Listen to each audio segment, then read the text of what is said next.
আজি মোৰে অবুদ্ধটো চাই তহঁতৰ ৰং পাইছ নহয় অহা কালিলৈ তহঁতৰ এনেকুৱা অৱস্থা হৈ গৈ আছে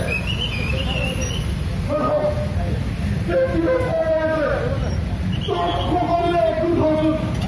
জাতিৰ সংকটৰ মনত তহঁতি একগোট হ দেশৰ কথা ভাব আমাৰ জাতিটোৰ কথা ভাব নহ'লে অসমতে অসমীয়াই ভগলীয়া হ'ব মই তয়ে ভয়ে ইহঁতৰ বিৰুদ্ধে যদি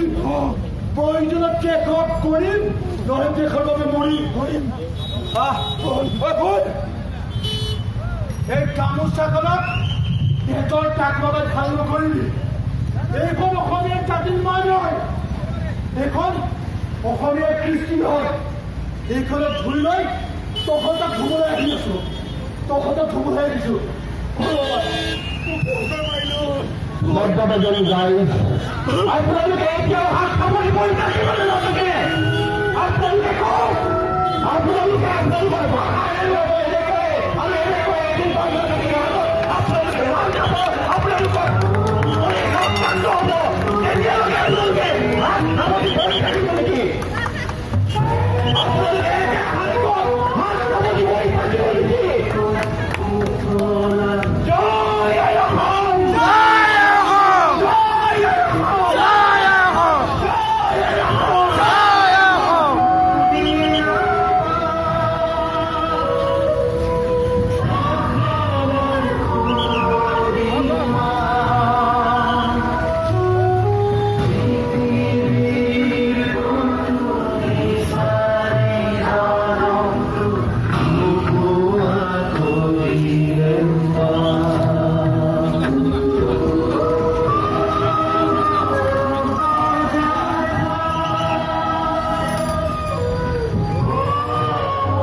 Ada Bukino.